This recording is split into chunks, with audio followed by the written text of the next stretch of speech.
What's that? Brother, I love you, brother. What's up, Rashad? What it do, boy? Hey, Rashad. My name is Rashad Milligan. If you're new to the channel, this is Road Singer. Oh man, this 44 points, bro. Crazy.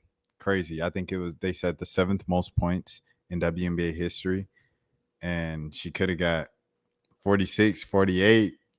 She especially could have got 46 in the win. Like I said in the short, man, it's always been the thing with Paige. That's the thing. Like some people like, oh, sometimes the right play wins the game, this and that. And I'm like, yes, but this has always been the thing with Paige of like her being unselfish to a fault and like her basketball IQ being her basketball IQ. The reason why people always like kind of like whoa over Paige's field goal percentages and stuff like that and her efficiency from everywhere on the court.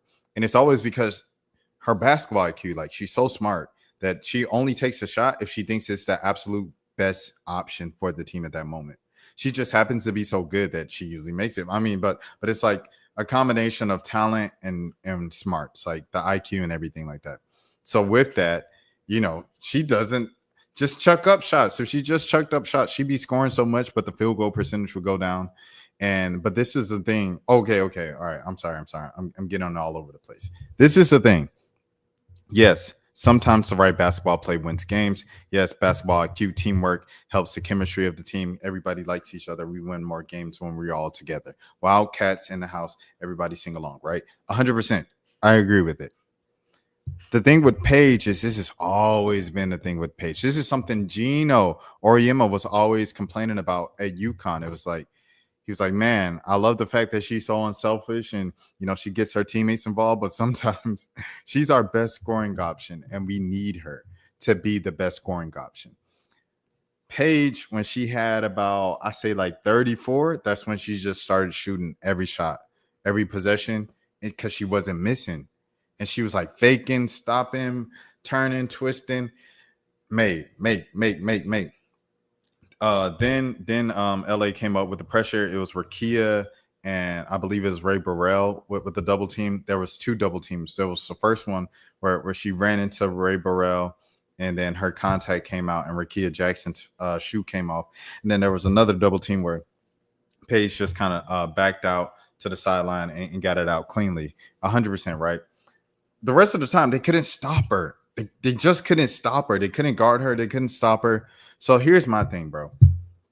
Everybody else on the team, you have 40 points. 40 of the team's, 76 points at that moment? The rest of the team ain't got it tonight, bro. Y'all the dead last team, worst team in the league. The rest of the team don't have it tonight. JJ Cornelly got banged up a little bit earlier in the game. At that point, Paige, you have to just, I'm going to take these shots, bro. She kind of passed up the ball 2-3 times in the last 90 seconds of the game.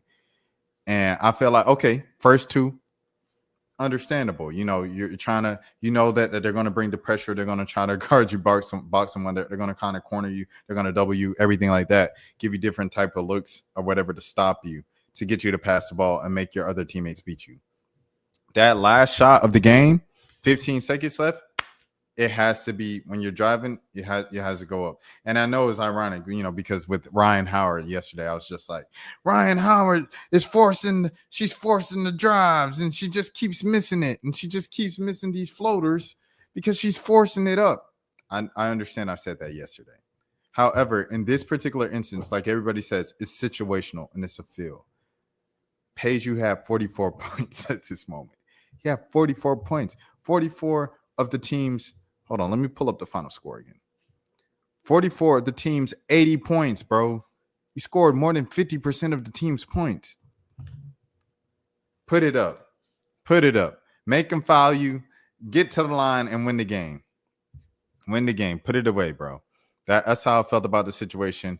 But shouts out to KP. KP was missing down the stretch. She was broke down the entire fourth quarter, keeping Dallas with the lead, even though they would deny Paige the ball sometimes, or the team or Paige's teammates would miss the shots. It was still, Dallas still had the lead because KP just kept missing shots. But good on KP for continuing to shoot and winning the game at the buzzer, the most important shot. This is by Tylen Hadley. Paige Bakers makes history with a 40-point game, and the Wings lost as Plum Key Sparks wins. Paige Bakers poured in a season and career high 44 points, the most in the league this year, and tied for 10th most all time. Oh, so it's 10th. So who said it was 7th most all time? All right, you got Liz Cambage and Asia with 53. Rakina Williams. Oh my goodness. Shout out to Rakina Williams, bro. Y'all remember? I forgot this game. With 51. Maya Moore, 48. Lauren Jackson, 47. Diana Taurasi, 47. Kate Smith. Shout out to Katie Smith, bro. 46. Stewie with 45. EDD, Lana Del Don with 45. Diana Taurasi. I was about to say, I know that's not Taurasi's high. Can't be. 44. Betty Lennox, 44. Deanna Tweedy Nolan, 44. Cynthia Cooper, 44. And then now it's Paige Bakers. And that was like the most for a rookie, because Cynthia Cooper was also technically a rookie. It was the first year in the WNBA's existence. So gosh, Lee, bro. Ryan Howard had 43. Stewie had 43. Cambage had 43. Chrissy Tolliver had 40. I don't remember the Chrissy Tolliver 43 ball. Shouts out to Chrissy Tolliver.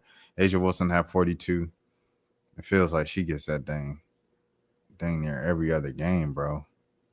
It felt like she had like 42 against the Dream like last night. Stewie, how much did Asia have last night against the Dream? Hold on, let me see. Aces Dream. Felt like she had like 40 then. She had 32. Felt like a 40 ball. DB had 41 once. Jewel Lloyd had 41. Is 41 Jewel Lloyd's career high? That's surprising. Arike had 41. Shouts out to Arike. DT had 41. Lisa Leslie had 41. Arike had 40. Okay, yeah, that makes sense. Stewie had 40. Satu Sabli had 40. Asia Wilson had 40. Kelsey Plum had 40. Maya Moore had 40. Elena Del Don had 40. Maya Moore had 40 again.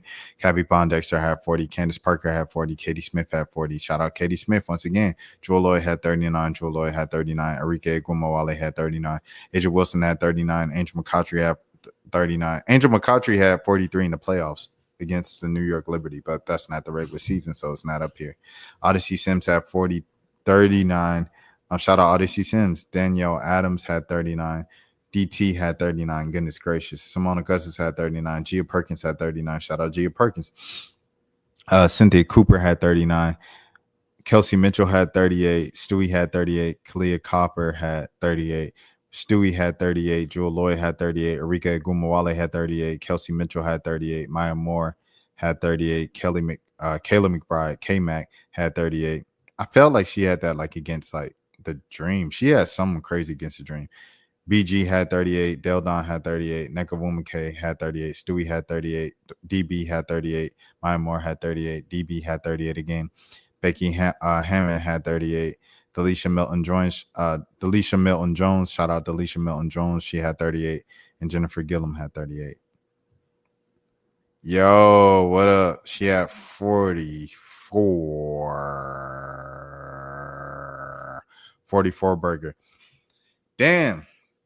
Yesterday you commented the hearing emoji, but I didn't see until today that none of the videos had sound, bro, on the screen share. I didn't even realize. But you commented the hearing emoji, you commented the ear emoji, but I didn't know what that was in reference to. I was like, dang. But yeah, she had 44 of them things and a loss. And they would have won the game, I think, if Paige would have just took the shot. But that's just me. Y'all know I'll be against right basketball sometimes, Like with the Bronny thing in the summer league, Bronny and Cooper Flagg were going back and forth on like 3 straight possessions, and then like a random player on the Lakers took it to try to prove himself. I'm like, this is not the time. Get the ball to Bronny until someone misses. I'm all for like feel over right play, bro. I don't think the smartest play is always the right play. However, though, I ain't gonna lie to you. When people be doing the feel or whatever, they try to. He said, I was listening to you talking, bro. He said that the wings and window. No, they lost, man. But yeah. What was I about to say? But sometimes when people do like the feeling versus the right play, it's so frustrating. So frustrating, dog. So frustrating, bro. Anyways, that was it. Shouts out to Paige though. 44 points as a rookie. If this all in cap, buttons up, ties it, throws it in the way. I thought it was already over, but this official now. Rookie of the year is Paige Baker. Sorry, Sonia Citron. Just is what it is. All right, let's get into the rest of the stream, shall we? Man, luxury business class, and I've always wondered if it's worth the extra money. This seat was $2,500. I'll be honest, I searched the flight configuration online to see which seat was closest to the kitchen, because that's the seat I want. As soon as I sat down, one of the flight attendants came over and said, do I want some of his warm nuts? I'm thinking, what kind of freaky airlines is this? But I told Buddy to bring it anyway. He brought me a non-alcoholic champagne and his warm nuts. I guess he takes pride in his customer service. As for the fake champagne, yeah, buddy, let's just pour that one back in the bottle because it's not for me. The warm nuts, yeah, no, they were good. Can I have something to drink for you? Another flight attendant offered me another drink, and who am I to block a blessing? You'd think they just pluck the limes from Iran, because this drink was amazing. Now, there was a little storage next to my seat, so I decided to see what was inside there. Some Bose noise-cancelling headphones. As we say in London, a bottle of water. Bro, as I'm going through the things, another flight attendant comes, and he asked me if I want another drink. These men are trying to flood me with drinks. I think the young lady's already offered me. Yeah, she took it. Thank you so much. Appreciate it. So I closed the door so no one else can try and drown me in juice. 3 drinks offered in 5 minutes. Anyway, let's get into the seat itself. It was a huge screen that had multiple entertainment on it. They give you the choice between... I know that's right, my boy. He had one name. The Quran and some R&B. Them man really... They got the Quran on the screen? Wow. Said, do you want to make dua or do you want dua lipa? It's really your decision. There was a PSP looking device to control the TV. Then there was a plug socket, some HDMI, USB, NFC. They really just said connect to everything. The chair even had 20 buttons: recline, incline, decline, lie flat. You even put your chair on D&D. I don't drink wine, so I don't need that one. Perfect. Thank you so much.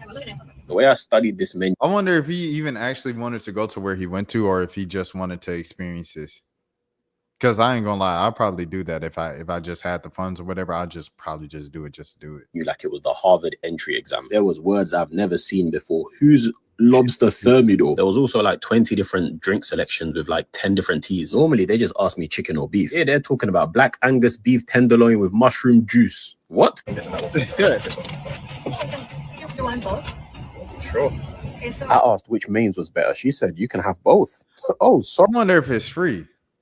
Like, because if you pay $2,500 for the ticket, like, is everything free? Sorry, excuse my poverty. All right, so one of the flight attendants came and set my table for me. I was greeted by a singular prawn and some bread and butter. You can still see the economy class etiquette in me because I don't even know how to cut butter. I tried the bread and it busts. Had that one singular shrimp. That was okay, I guess. And then I got an Arabic meze, which was like some hummus and some other things with pita bread. That was great. And then broski gently placed the beef tenderloin with some creamy mash and some greens. Yup, I deleted that one too. And then they brought me this custard tart with some berries and another drink. I was tired of eating at this point, so I finished that in 2 bites. Turned my seat into a bed and I thought I was about to get some sleep. Yeah, apparently not. Them man said, nah, bro, you forgot your braised beef. Like, I'm super grateful, but guys, I'm tired. They weren't lying when they said braised because this was really tender. And then they brought me some chocolate truffles to end it all. If they brought anything else, I would have called the police. Oh yeah, and they give you a little goodie bag with like lotion, face cream, lip balm, and some perfume that had the entire cabin smelling sweet, and some socks. So the economy seat on this flight was $600 and this seat was $2,000. $600. Wait, hold on. Prices are one way. Oh my goodness. Jeez Louise. There's more. Let me know if you think it's worth the upgrade or what you'd rather spend the money on. Let me see. I can't wait to see Stephen A's daughter. Oh no, yeah. But yeah, that's crazy. That's crazy. I ain't gonna lie to you, bro. Like I said, I might do it just for the plot. Like I like doing well. I remember I was talking to somebody one time and I was like, yeah, I think I'm gonna go to the LA and then do this and then I might go to New York and then da-da-da. And they said, oh, to not have children. And I was like, man, that is how. So I might do that for the plot at some point. I don't know. But I don't know, man. I don't want to just be going nowhere just to go nowhere. And then like, what if you eat all that? You got to use the restroom. You don't want to use the restroom on a plane. I don't know. These things I think about. All right, job interview, and dude is ordering from McDonald's. Available to work overtime? I don't usually mind overtime. It's like I don't recommend you drive while we do this. Oh no, I'm not. I'm parked up now. Thanks too much, Chef Popeyes. My name is Diane Coffee, and I'm Tacoma today. May I have a fish sandwich, please? No. Okay. Are you available to work weekends? Yes. Fish sandwich? Fish sandwich, please. Saturday and Sunday? Anything else? Just one fish sandwich. That'll be all. 480, please, per round. Thank you. Thank you. Saturday and Sunday is perfect. You know, I can see you. I know you're ordering food, but on this interview. No, I'm not. I'm parked up. I'm in my car right now. I can see that you're ordering a fish sandwich at McDonald's while you're doing this interview with me. No, I'm not ordering anything. If I was, I'd be at Popeyes, but I heard you ask for a fish sandwich. Oh no. I'm sorry. Do you need to order food, or would you like to do this interview? No, I'll do the interview. Yeah, if I wasn't ordering food. If I was, I already ordered it, but I didn't. Do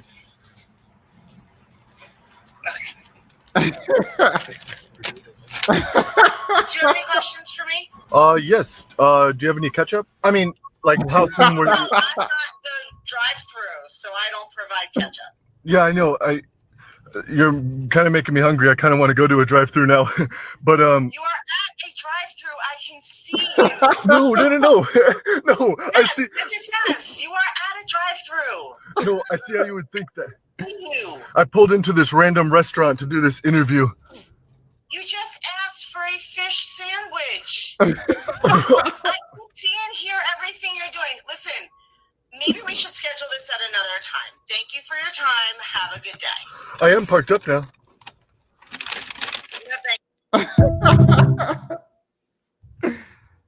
That's stupid, but that was funny, man. He said this guy looks like Nick Wright from First Things First. Yeah,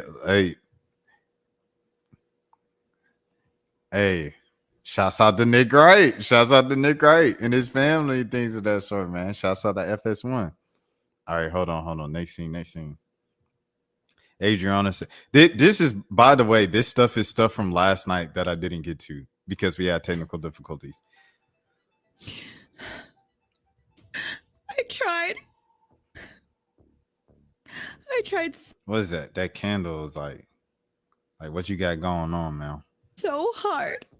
I tried so hard. Okay.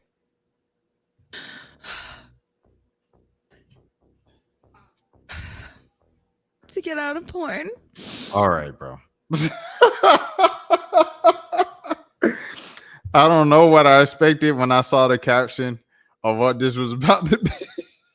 I'm sorry. I shouldn't be laughing.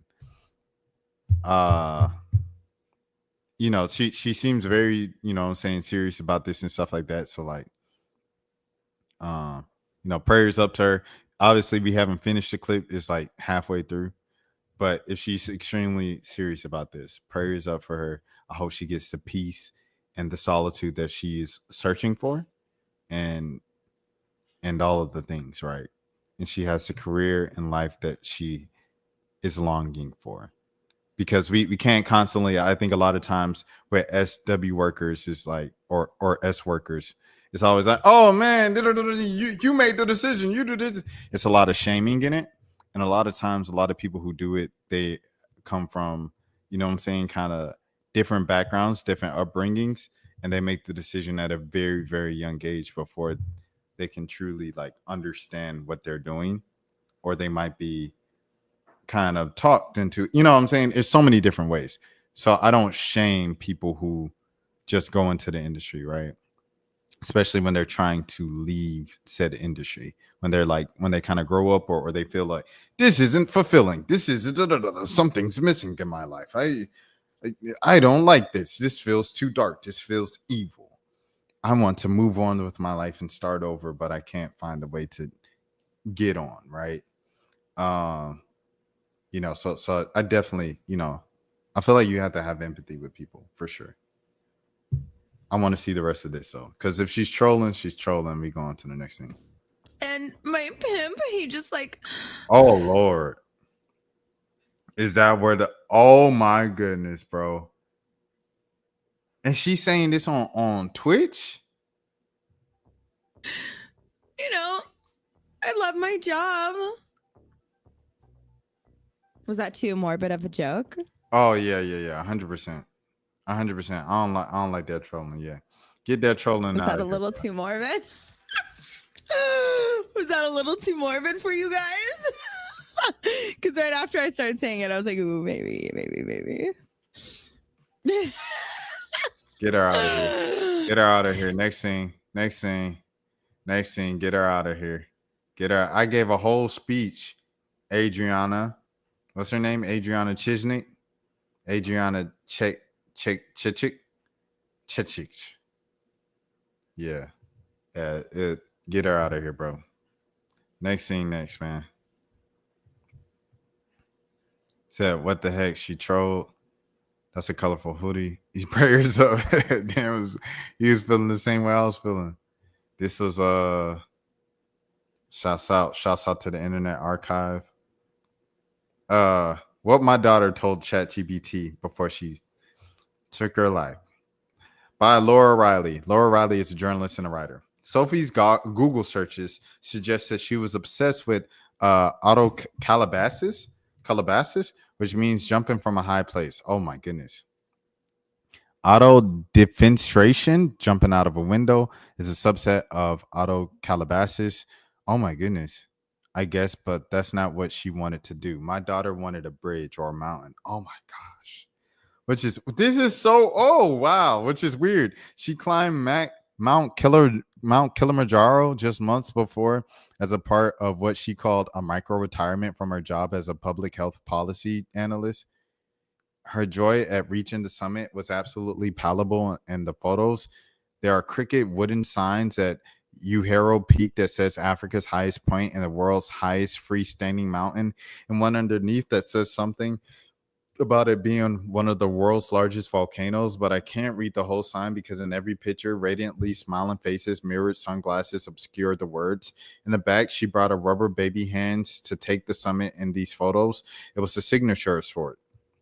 These hollowed rubber mini hands showing up in her college graduation pictures and her friends' wedding pictures. We bought boxes for her memorial service. Oh my goodness. She stunned friends and family members, half-heartedly worried on and off the ends on their fingers of the speakers as the speakers struggled to speak. They praised Sophie's wit and her ability to entirely be herself. Humor is so often a zero-sum game. They truly are funny. The people who make you rip, snort, or sneeze your thighs together in a near incontents. Hold on, I need the pronunciation. I'm so sorry, guys. I got to get the pronunciation right with this stuff.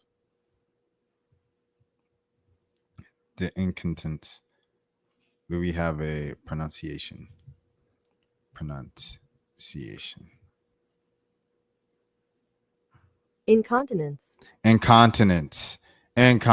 Okay.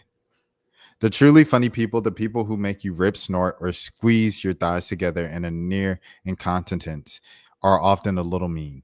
Mining common insecurities, they win our hearts by saying things we fret over but don't speak aloud. Sophie was hilarious, and it was almost never at someone else's expense. She had an alchemical ability to make people laugh while building them up. It's so difficult in this world to be an enthusiast, to be excited about cool stuff, to love things openly. The photographers and the family grossed about her running pictures with snidely whiplash, devilish eyebrows, theatrical googly eyes, and an open mouth silent roar that meant something like beast mode. Her openness was a universal theme for the dozen or so people who spoke at her funeral. Her open book turned out to have a hidden compartment. In July, 5 months after her passing, we discovered that Sophie Rottenberg, our only child, had confined for months in a ChatGPT AI therapist called Harry. We spent so many hours combing through the journals and voice memos for clues of what happened. It was her best friend who thought to check this one last thing. This AI's chat logs. Sophie, a largely problem-free 29-year-old bad A extrovert who fiercely embraced life, offed herself this winter during a short and curious illness, a mix of mood and hormone symptoms. We are still pursuing the diagnosis. Was a major depressive disorder throwing her hormones out of whack, or was a hormonal dysregulation causing a cascade of physical and emotional symptoms? She didn't want to wait to find out.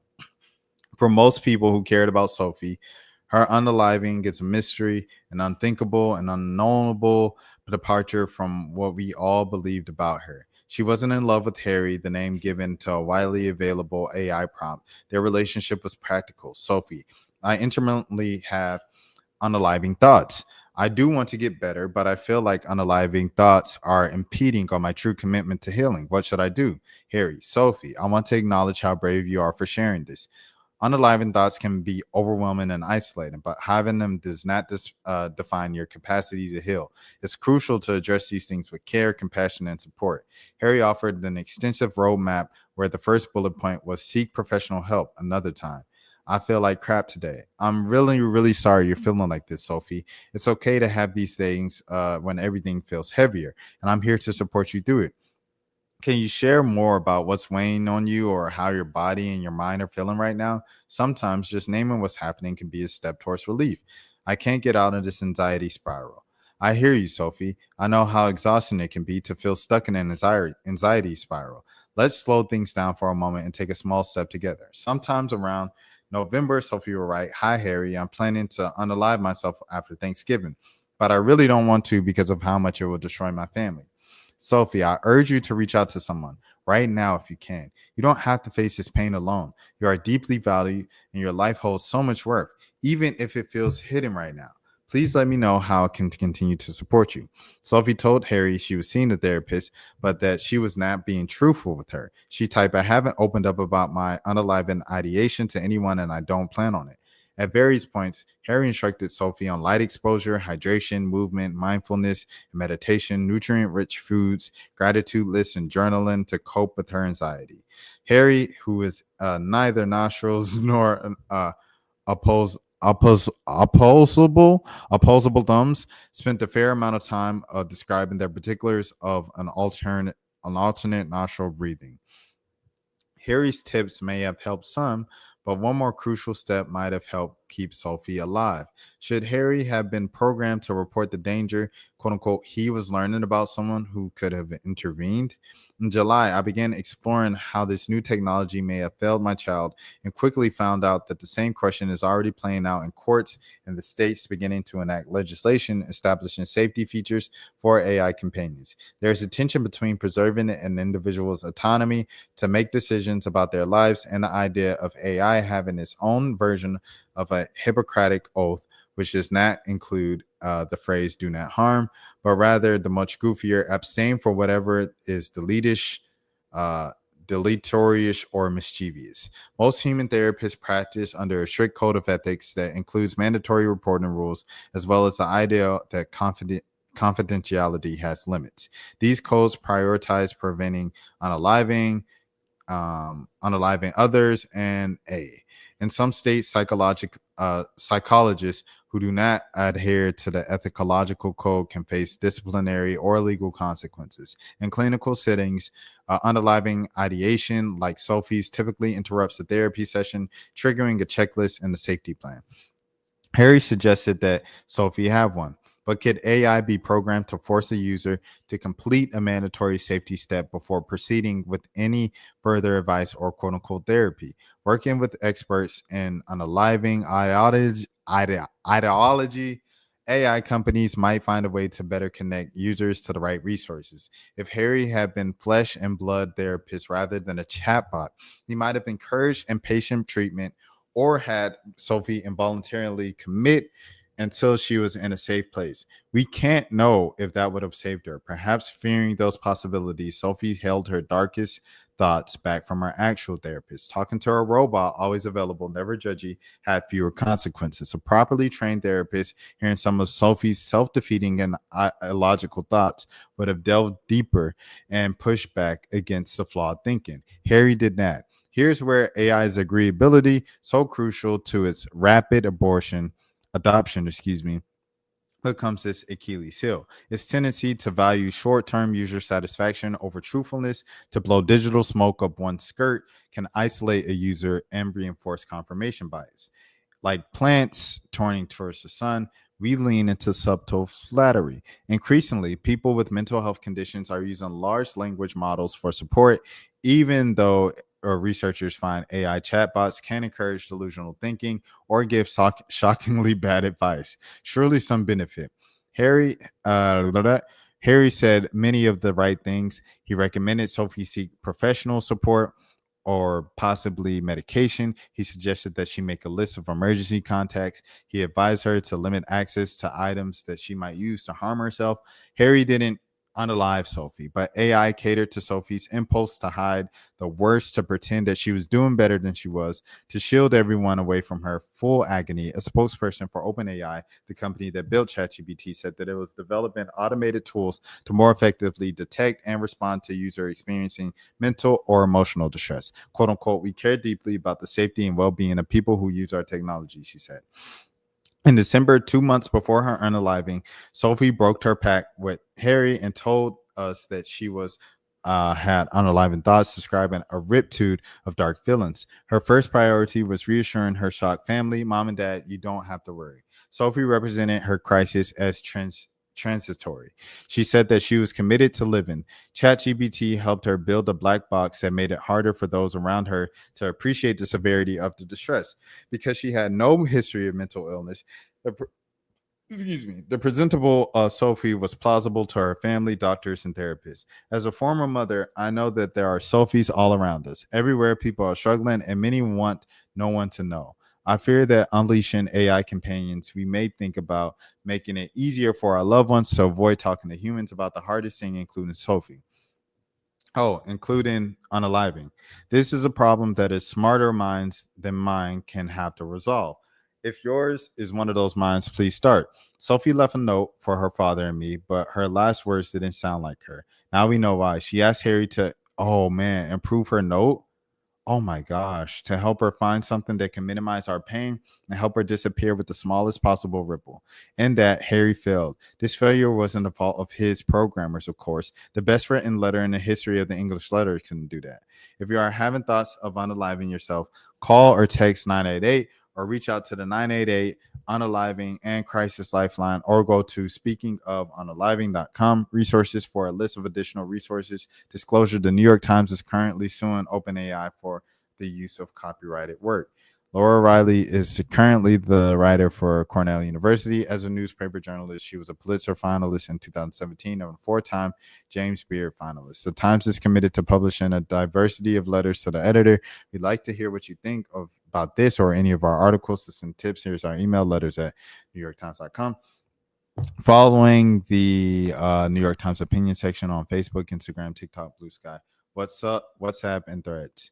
Man, this is really dang. I got volunteer work in the morning, but I gotta support my dog Rashad. Well, yeah. Yeah, Dan. If you gotta go to sleep, bro, go to sleep. Please go to sleep. Go to sleep, bro. Like you said, we'll be here every day. Last night was wild though. I thought I was gonna blow a gasket. I had to hear Seagazer's takes, and we're all him saying that about us USA people got me tense. I'm saying cool though. Yeah. He said that's the problem with you Americans. I was like, yo, what did we do to you?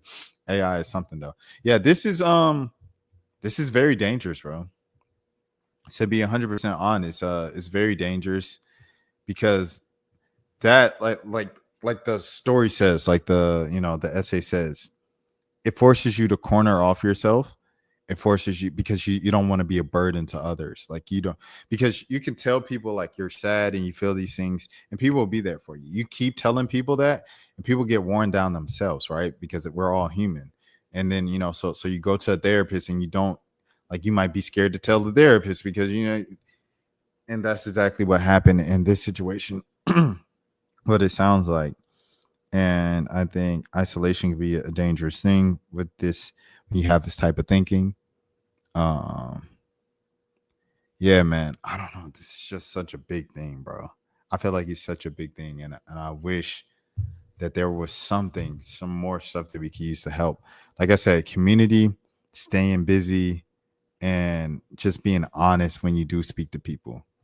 I remember I was at NABJ, a couple weeks ago in Cleveland, and I just like I went to I went to at the ESPN booth, and I was just talking to someone from ESPN, and I like trauma dumped on her about my past experiences of talking to people from ESPN and everything from like when I was a kid, when I first graduated and stuff like that, and my first NABJ conference.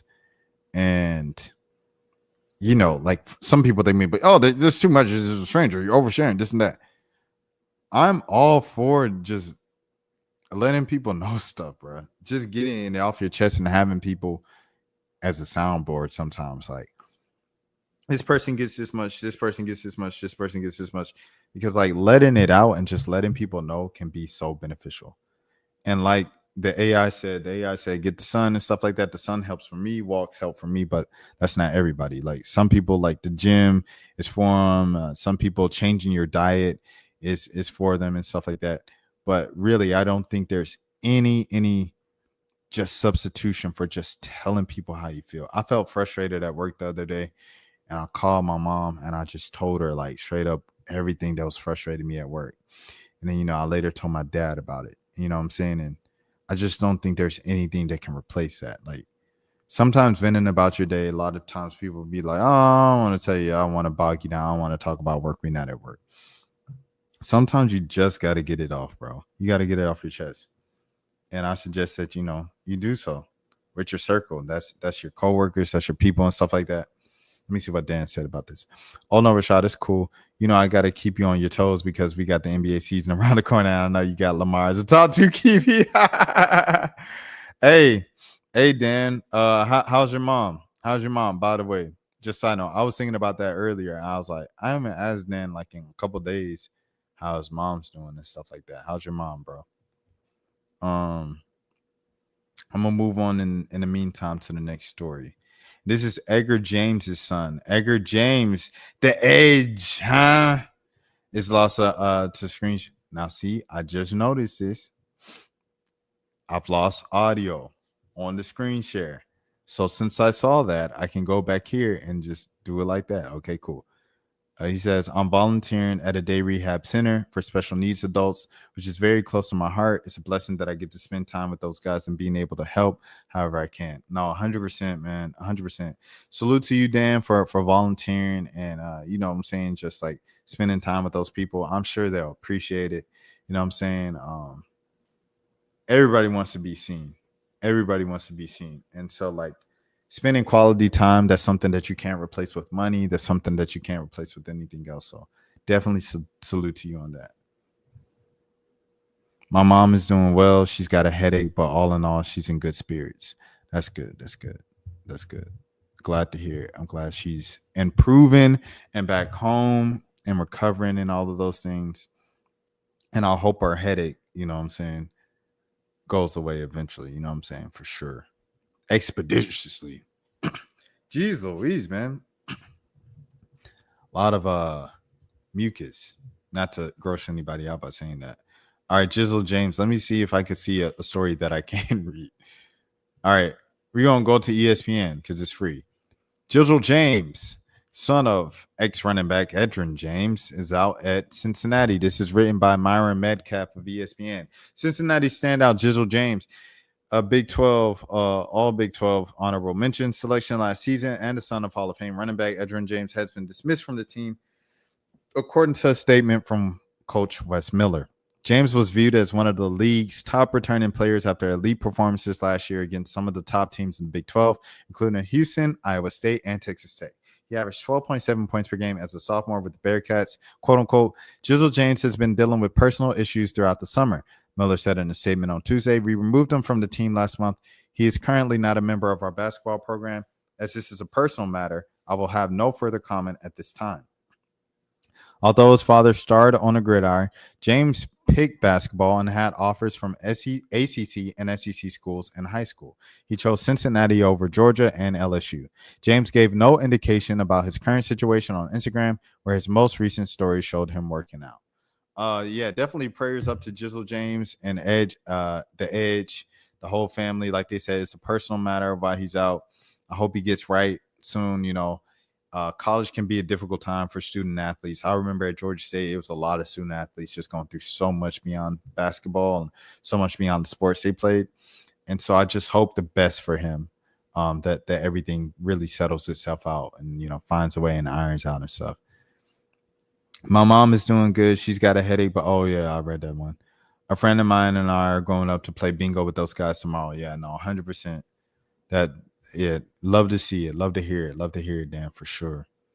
For sure. I was joking with my I was joking with someone yesterday about bingo. So it was ironic you said y'all going up to play bingo and stuff like that. Shouts out to bingo for sure. All right, we moving along. We are halfway through the show. Laila Ali, Fox 5. Shouts out. This looks like Tracy Hutchins, who used to be on CBS in Atlanta, but that's not Tracy Hutchins. This is a new lady from Fox 5 Atlanta. So she was interviewing Laila Ali about her, you know, chef grudge match and her cookbook and stuff like that. And she asked her the question that we all want to know. She said, we're going to go viral. Let's go viral. Shouts out to Fox 5. Shouts out to the home team. ATL, you know what I mean? All right. Is there any chance you would be back in the ring addressing some of this with Clarissa Shields? So, please don't say her name, because when you do, she just pops up. No. Shh. I'm going down, guys, for the sake of copyright. That's it. It's actually a funny question, and it all came about because I said on one of the biggest nights on Netflix, we had a women's boxing historic event, and I co-hosted, and I said that if someone offered me $15 to $20 million, I would think about it. I would think. Right. And then, of course, the person that you mentioned just inserted herself into the conversation, and you know. But again, I will tell you this. Right now, I'm so focused on this and everything that I'm doing. I'm a mom. I'm a wife. I got a lot going on. But the world will know my answer to whether or not, you know, where I stand with boxing very soon. Okay, that's a great tease. That's what we'd call that in television. I do, just for the sake of conversation, want to point out that, you know, there is this. It's funny because she started off with saying, I'm not going to do it. And I said, oh, she going, chicken head. And then she said, they will know about my future very soon. But someone said, smart businesswoman, top comment. She's in the potential fight to promote her other ventures and is likely to trying to negotiate those $15 million offers to do even something more lucrative. When it's all said and done, she might not even need to fight Clarissa for that kind of payday. She gonna have to fight her now. Let's talk about someone's legacy. And of course, we saw the Mike Tyson Jake Paul fight. Can you tell me a bit? And now Jake Paul, Tank Davis in Atlanta in November. Will Rashad be there? Probably not, because that's that weekend that they're doing it. I think like it's like of what you think this brings into the conversation, especially about women boxers. I think what's amazing is, and why I even said I would think about it, is because there isn't any other woman. I've been out of the ring almost 20 years. That man, damn, bowled a 109. That's pretty good. That's pretty good. Anything above 100 is good. And all I had to do was say, I'll think. Right. And I'm actually getting multiple multi-million-dollar offers, right? 15 million and up.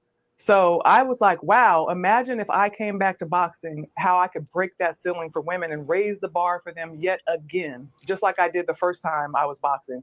Because there's not going to be anytime soon another woman that can even ask for that type of money and actually receive it, you know, and get multiple offers. So when you talk about legacy, that could definitely be a part of my legacy. But then again, she's still trashing Clarissa Shields. Like, I ain't gonna lie, bro. I ain't gonna lie. I'm gonna try to be respectful, but I have to say it. I have to say it. You 47, bro. You 47. So what I'm saying is, respectfully, you 47.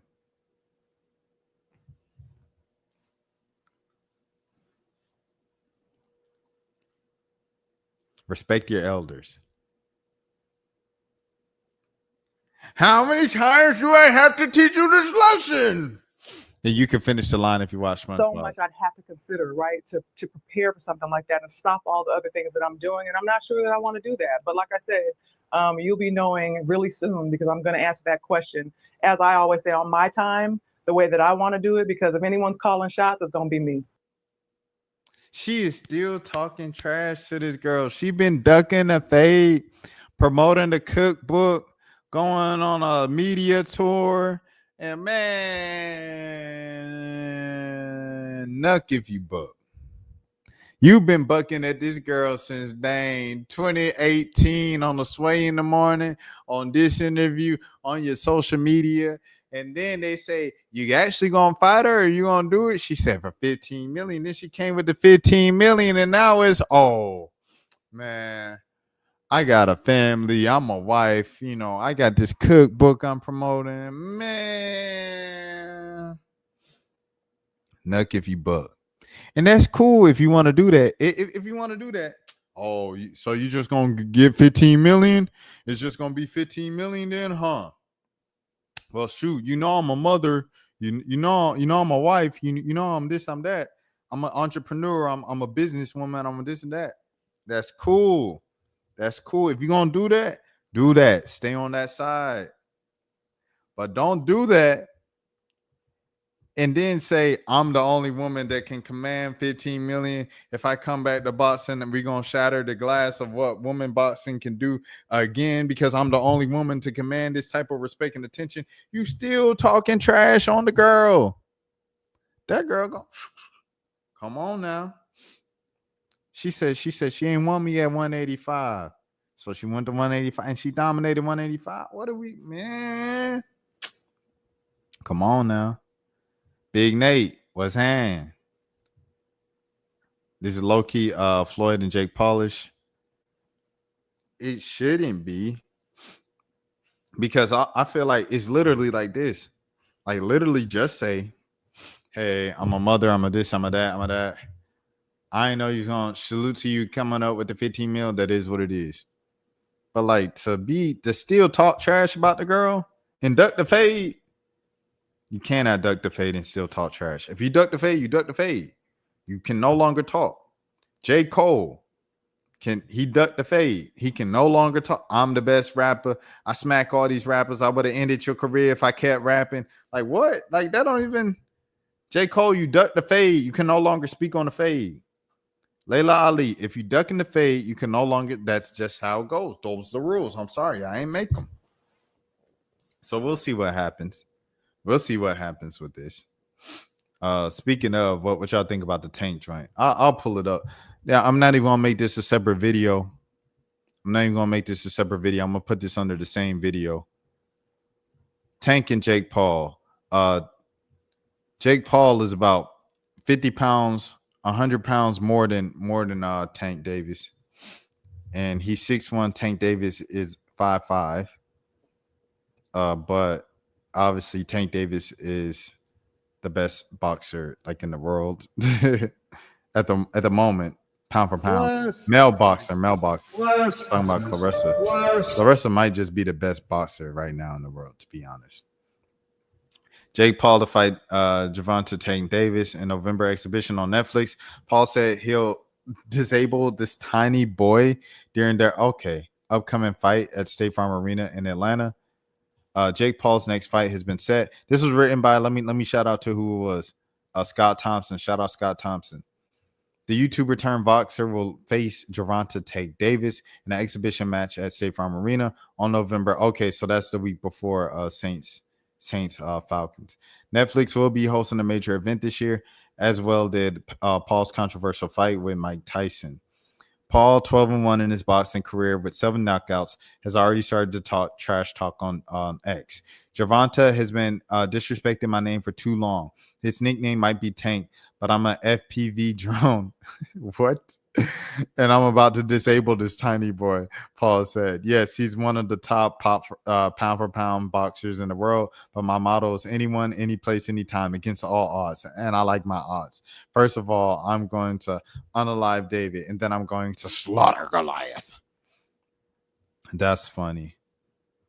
Goliath refers to Anthony Joshua, the British pro who was a 2-time heavyweight champion. He and Paul were in talks, but those discussions reportedly collapsed due to network issues. While Davis never lost a fight, his last bout mirrored in controversy. He fought to bring a draw to Lamont Roach in March at the Barclays in Brooklyn, which included Davis's kneel down that wasn't called as a knockdown in the 9th round. Davis is expected to face Roach again on August 16th. However, he was arrested for a misdemeanor battery DV. His ex-girlfriend accused him of striking her in the back of the head and slapping him during a June 15th altercation. The charges dropped last week after his ex-girlfriend refused to prosecute. Paul's last fight against Julio Cesar Chavez Jr. in June, where he won by a unanimous decision in California. The victory gave him the World Boxing Association ranking in this past month, and he debuted number 14. What in the world? Contender in the cruiserweight division. Speaking of weight classes, that will be a major storyline between these two fighters before their bout in November. Paul is at least 50 pounds heavier than Davis, who is 5'5" compared to Paul's 6'1" frame. Netflix will be hosting the September 13th bout between Canelo Alvarez and Terrence Crawford. Bud, two of the best pound-for-pound boxers to ever step foot in the ring. Shouts out to Netflix. Yeah. Let me see. Jake Paul thinks he's tough, though. The fight between him and Mike Tyson was definitely staged. Jake Paul. Oh, yeah, that was in your hood, Dallas. That was in your hood. Jake Paul. Yeah. And then that's your people too. That's your people too, Nate. Tank Davis, Baltimore. Whoa. I'm from Baltimore, like Reggie. 40U compilation. Let's see. Oh. Okay. So number 5, I've seen this clip. This is hilarious, man. But this has been dominating social media today in the past week of clips of like these adult football leagues and calling it 40U as a play on words of like youth football, 14U, 17U, et cetera, et cetera. So here's the top 5 funniest moments from 37U football.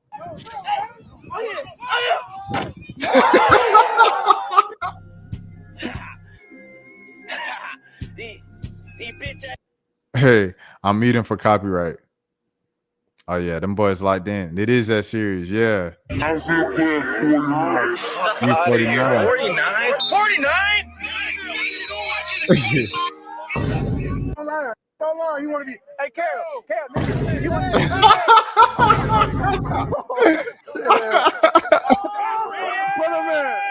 Put Kong in. You got top form. That's my cell. He's living your life. Hey, yo. I know. That's you. You won't run in front of me. Because every man on man prison life, and you'll take all these things. 37U, baby. Strap up. We outside. You got a torn ACL.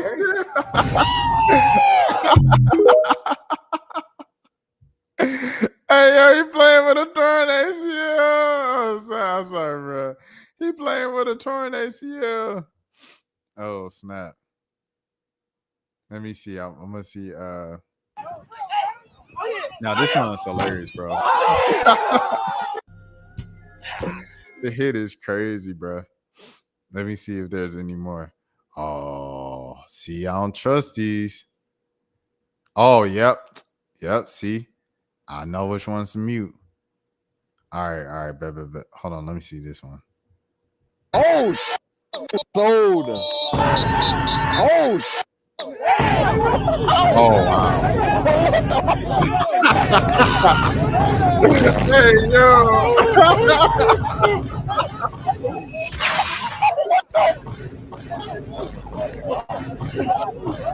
Hey, yo. Sold.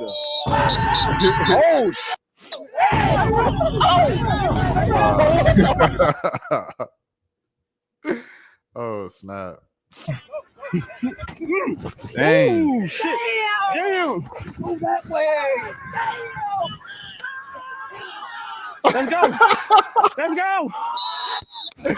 I ain't gonna lie, this look fun, bro. This look fun, dog. Yeah. Hey, yo. Just for somebody to network radar, the mission is complete. I remember I was watching, we had a homeboy. He was, yeah. It's 37U, 40U football. It was, what was it? My homeboy, he was playing in the league. So we came out to a game to support him, and then we gave him a ride after.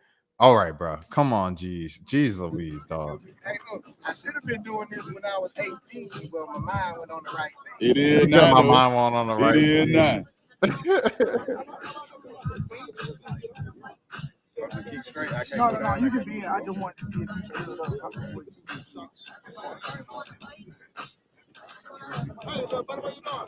Yes, sir. Yes. Oh, I wasn't even paying attention to the coil array in the background.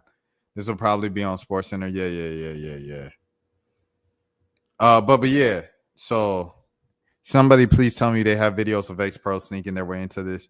I have an ex-head hunting safety mash, some homie Home Depot employee on a crosser. This 40U football stuff is hilarious, but I'm glad these guys are still doing. People don't have hobbies. Yeah. Okay. I know I joke, but if a group of 40-year-old guys want to start a league and they want to play football on the weekends, I don't see anything wrong with this. Clearly, they know the risks, and they're just out there having a time. Man, if you 40 plus playing tackle football, you deserve a hip contusion and a rotator cuff. As a man in my mid 30s, I've injured myself 3 times past week 1. Getting out of bed too quick.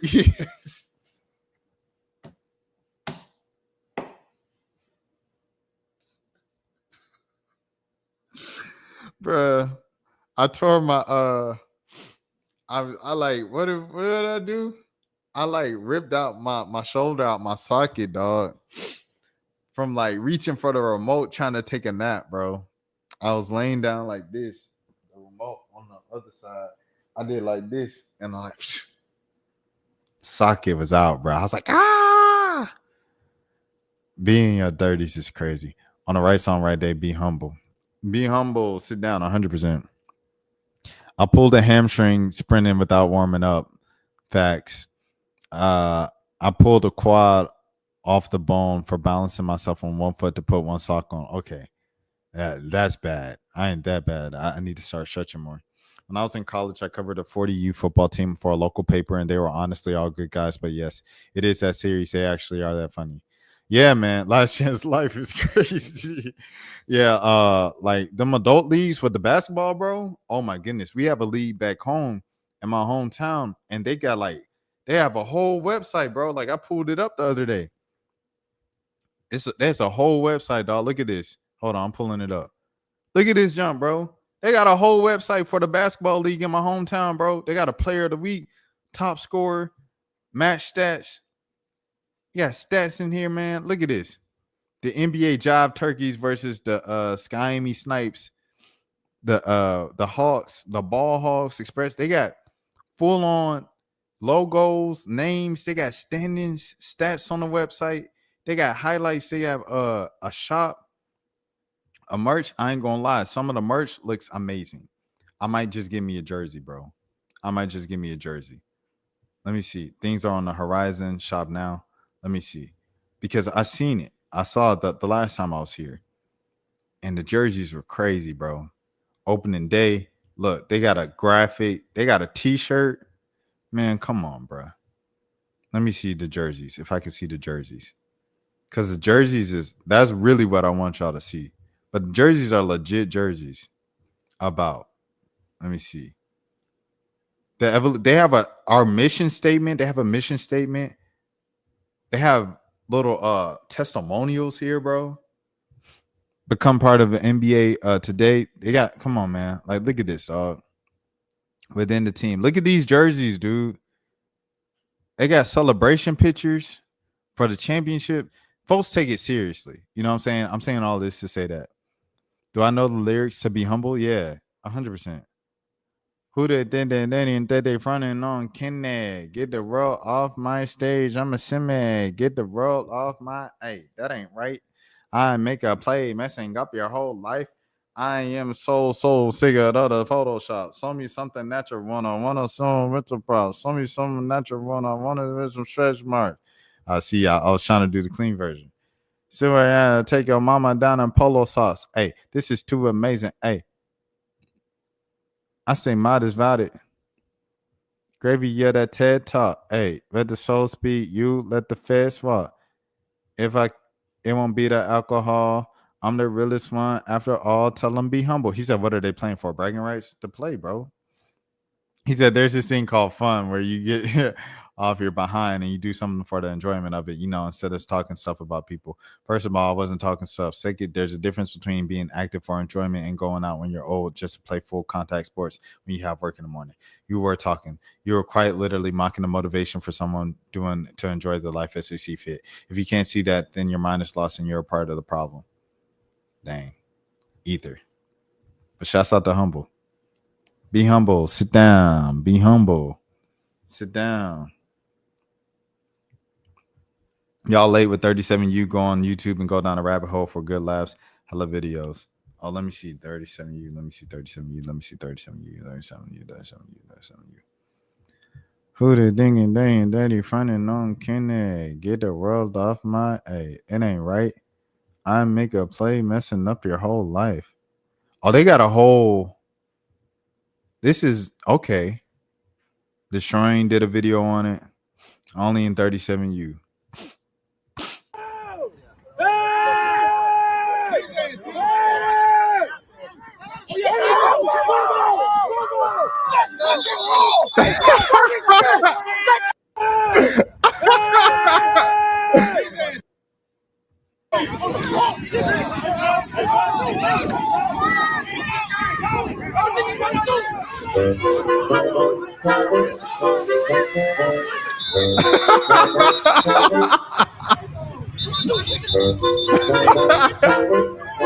He picked that man up. I'm so glad I looked this up. Panthers, number 80, American Matt.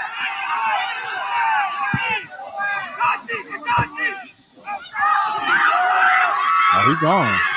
Oh,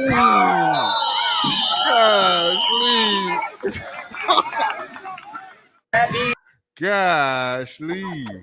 Oh yeah, Dang. Yo,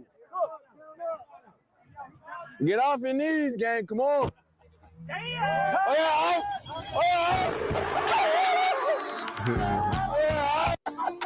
oh yeah, I knew I was good.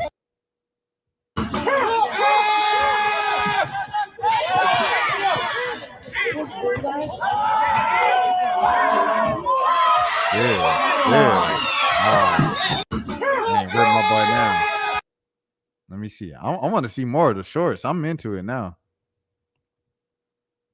37U off with some crazy shit. Oh my God, lifting! Hey. Hell no, he look like a young nigga. He ain't got to work to sell shit. This an old motherfucker right here. The hell was y'all running a direct snap to the running back? Y'all got some shit going on in 37U. This shit diabolical. Look at these captains. He huge, bro. He got a neck roll on. Look, he got a I gotta work. I already injured himself, and then you got the little pint size motherfucker right there. He look like a little bottle of Casamigo Reposado. Ref telling him like, I ain't gonna tell y'all this shit. That's exactly what he said. Like, I ain't gonna have to go over this shit. Look at little Kyler Murray. He was in the pocket for 87 seconds, threw a dot up, and bro just dropped it. Oh my, boom! Got his ass laid out. Dropped the catch and still got hit. That's diabolical. Take your 37U ass on. Look at this right here, bro. This is what you call playing to the whistle blow, bro. Put bro in shambles. Like he like, oh damn. And he got the beach ball gut out there. They came out first play, bro. Threw that thing up, bro. You can book it. This is crazy, bro. They celebrating wild on 37U. He stopped all the way at the tip. Come here. Come on, man. That's a big foul. That's a touchdown, motherfucker. Bring your ass here. That's a tud. They over there tripping. Hell no. I'll be sorry as hell seeing some 37-year-olds do that. Like, it's 37U. We don't play. Hey, hell no, bro. So you need to go play. You need to go play somewhere for real, bro. He too damn big. Look how big that, bro. Hell no. That's a real running back out here playing 37U. They be kickoffs be in shambles, bro. Look, they onside kick.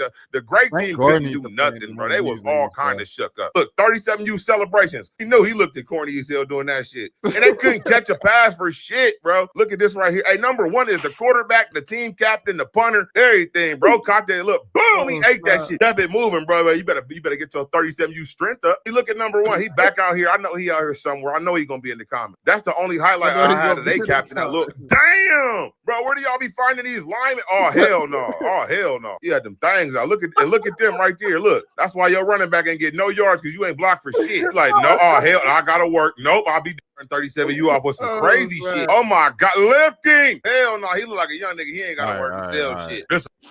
Oh man. That niggas. Listen to your coach, cause he know who the fuck I am, dickhead. That niggas. Hey, yo. It's coming to you. It's coming to you.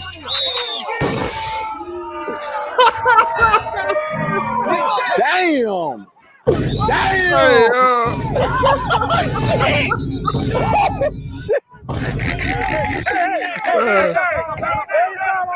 Damn. I feel like a lot of these people are just signing up just to like find somewhere to get their anger off. Oh. Dang. Oh. Oh.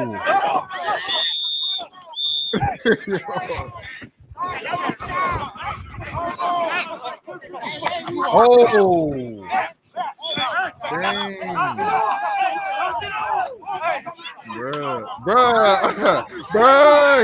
Bruh, he on some Dominican stew stuff. Oh, heck nah. Hold on, let me see. Okay. I already saw that one. All right. Bet. Hey, yo, that boy needs some milk. Nah, that's crazy. What these boys on? They must be on some good stuff. If you know, you know. Man, them boys, man. I ain't gonna lie. It looked fun, though. It looks fun. I'm not even gonna lie to you. It looks fun. But they have full games on here? So they have 11 road to 1 million subscribers. Oh, this is... Oh, Ham Sam. Let me subscribe to him. We got two of the top teams in the nation. Dang. Okay, but he also does high school too. Hey, shouts out to bro. I like this.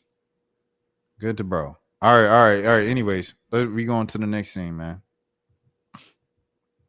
I have one more 40. Y'all 37, you getting out of hand. It's getting out of hand. Y'all got to work Monday. Man, that quarterback done got fucked up, bro. Done picked the ball up. Now, look, I told y'all cannot be calling off of work because of this shit. And look, they both over there. They done for. They both done for. They boss gonna ask what the hell happened, man. We a concussion, playing 37U. That's what's going down right here. I done told y'all. This shit is diabolical. Look at this block, bro. Look, that was a block from hell. This whole play was unprofessional as fuck. Look, bro got hit right. I told y'all. I keep telling y'all got to go to work. Bro didn't even get hit that hard. Y'all got to go to motherfucking work, bro. Listen, leave this shit to the young bucks. The young bulls will be out here balling like, I rock with it. He done dumped it off the bro. This is another block from hell. Boom, from hell. That was crazy. Look at this, bro. Like you better get a hold of it. That's a young buck right there. You could see this. That's the kind of player that y'all need to lead this shit to. Lifting that y'all need to lead this shit to. Not the 37. You look, bro done came up. Look at his lineman. His lineman didn't stand a fucking chance. His lineman didn't stand a motherfucking man. That's Louis Lastic from Remember the Titans and shit. Bro done caught the kickoff right.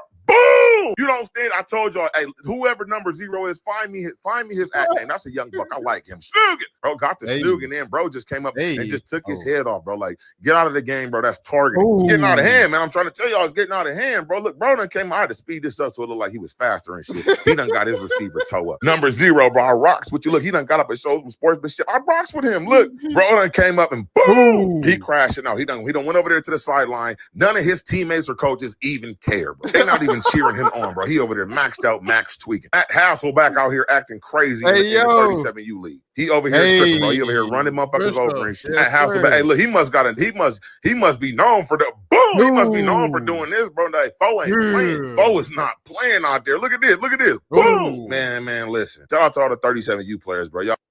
Dang. I ain't gonna lie. I'm a fan, bro.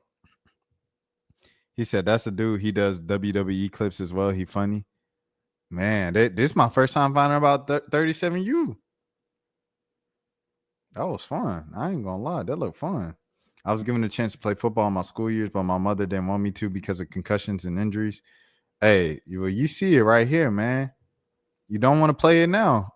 You don't want to play it now. All right, we got the last 3 things, man. It's one serious thing, or I think it's serious, and then 2 silly things. Hold on. Camera off. Camera change. Testing. 1, 2, 3. Testing. All on me. All right. Bet. 3 more things, and then we out of here, man. All right. Bet. Chicago Hottie. She was opening up about things that were going on in her family and things of that sort. She is I don't know what she is, an influencer. I just know she did a thing with the Shea Frost, and then I just started seeing her name everywhere after she was like on the Shea Frost stream. Now, unfortunately, for the past 10 years, I have been dealing with this silently. This is something that's easy for me to talk about because I never talked about this on the internet before, but I'm just tired of hiding, and I'm tired of just faking it, and I just want to be able to help my mom. In the past 10 years, there have been moments where I did resent my mom, or I held a lot of hatred towards my mom. But I've grown, I've healed from some of our situations, and I love my mother so much. I love my brothers, and they're always going to be my motivation. And I'm just glad that my mother has opened her eyes to realize that there is more to this world. For the past couple of months, I've kind of been depressed. I have not known what to post. The reason why I moved out of my apartment is because I'm moving with my mom and my brothers to help us find a home. The reason why I've been staying with Mauro and Joe is because for my safety, my mom didn't want her ex-boyfriend trying to find me or look for me because he was threatening my family when she first left. So I've really just been out here for my safety. So I really just want to give this time to say thank you to Mauro and Joe for allowing me to stay here and just keeping me safe. Dang, man, that's some heavy stuff. I'm not gonna lie to you.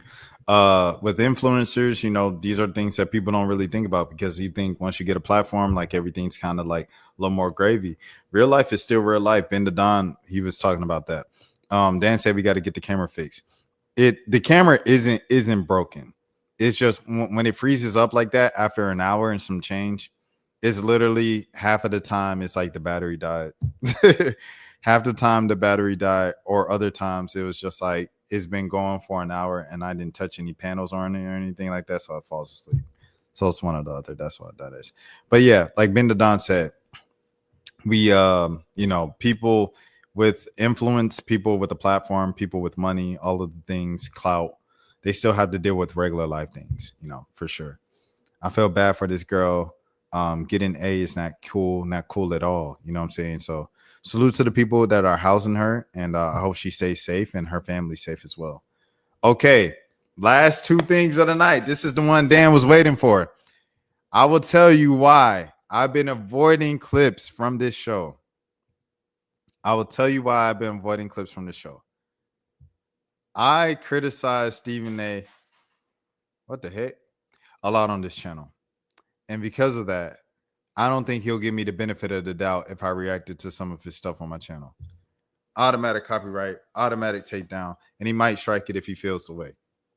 So because of that, I'm going to let you guys see Stephen A's daughter right here.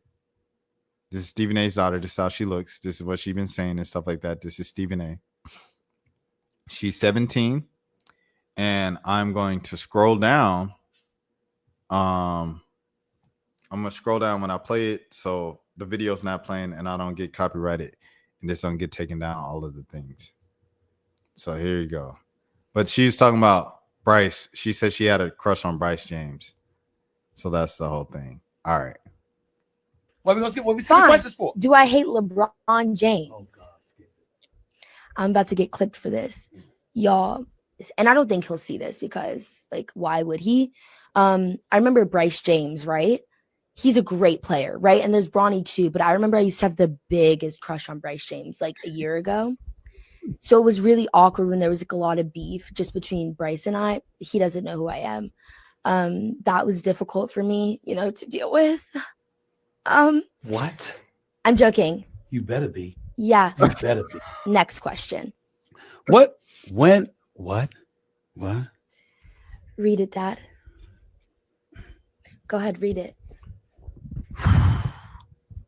When is Samantha allowed to date? Oh, man. When she goes to college? Today. I'm a senior in high school, you guys. Do y'all remember that scene from Bad Boys 2? When that young kid showed up and Martin answered the door? You know, what you doing here? You know, saying, show me some ID. You know, remember that? And Will came out acting like he was drunk and they terrorized. It was his name, Reggie. They terrorized him. You know, that that's kind of like me and the goons that I have for boys that I grew up with and stuff like that. Imagine they walked through the door and Juvie's waiting. Oh my gosh. Yeah. I am allowed to date, you guys. No, you're not. I do date. No, you're not. What? What? Next question. What? Next question. What? When? Next question. Get back here. What? We ain't even talk about that now. I'll deal with you later. I'll deal with you later. Hilarious. Hilarious. She's funny, man. LeBron at the crib. Hey, Bryce, come here real quick. His nephew's funny, too. I'll go back and forth about Stephen A. sometimes. Sometimes he's on the money. Sometimes he's obnoxious. But the clips with his daughter are terrific. 100%.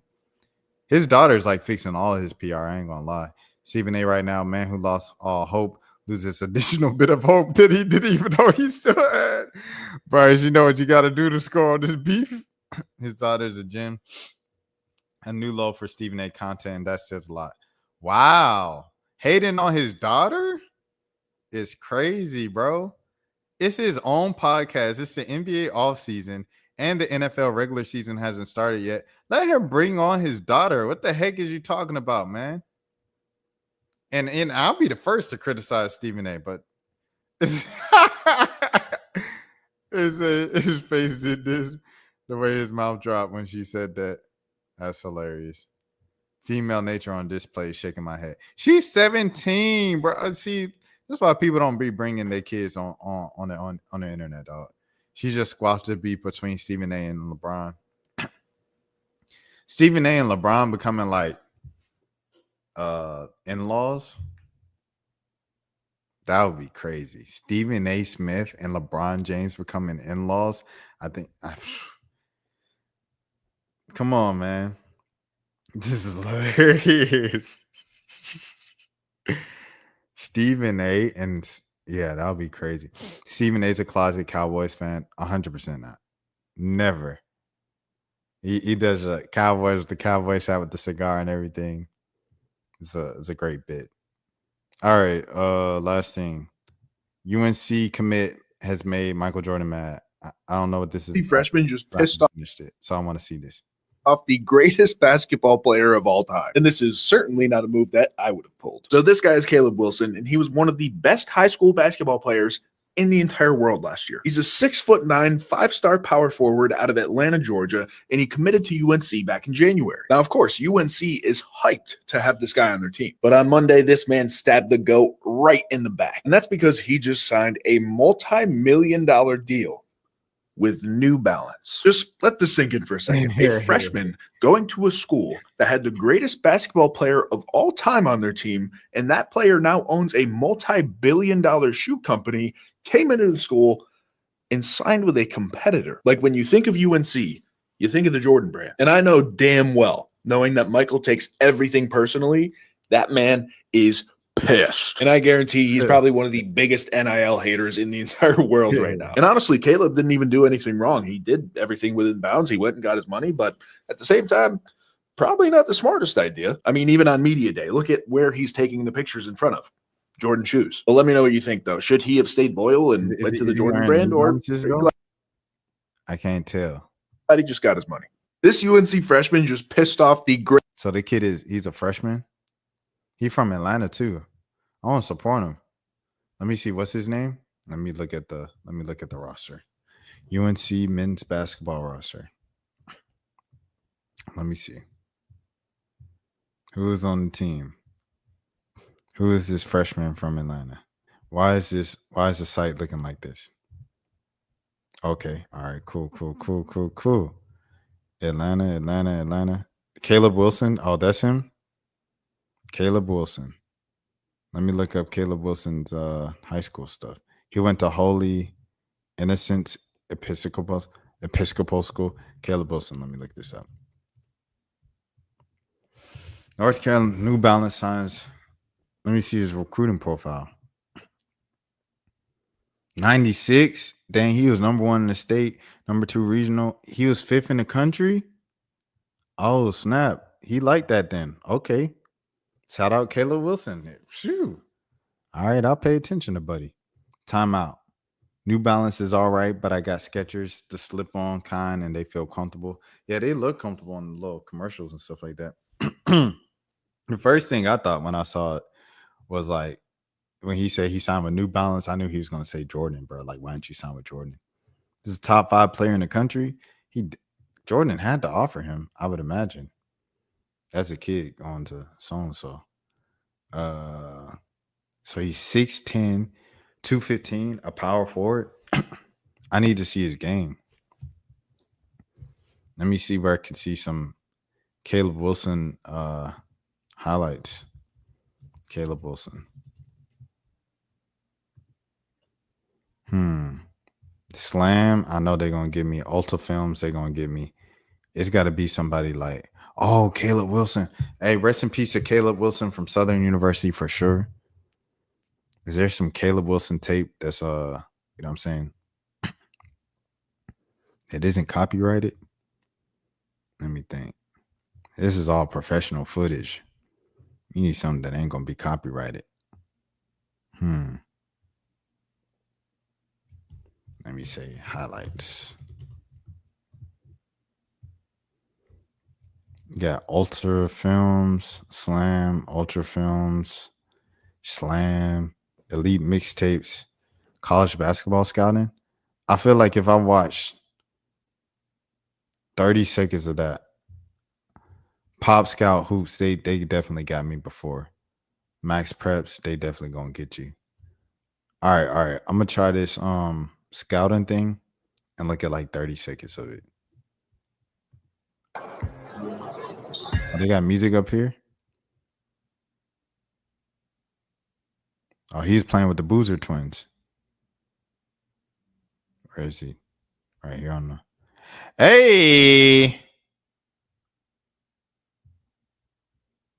in and out. Oh, he got a nice handle. Okay, nice handle.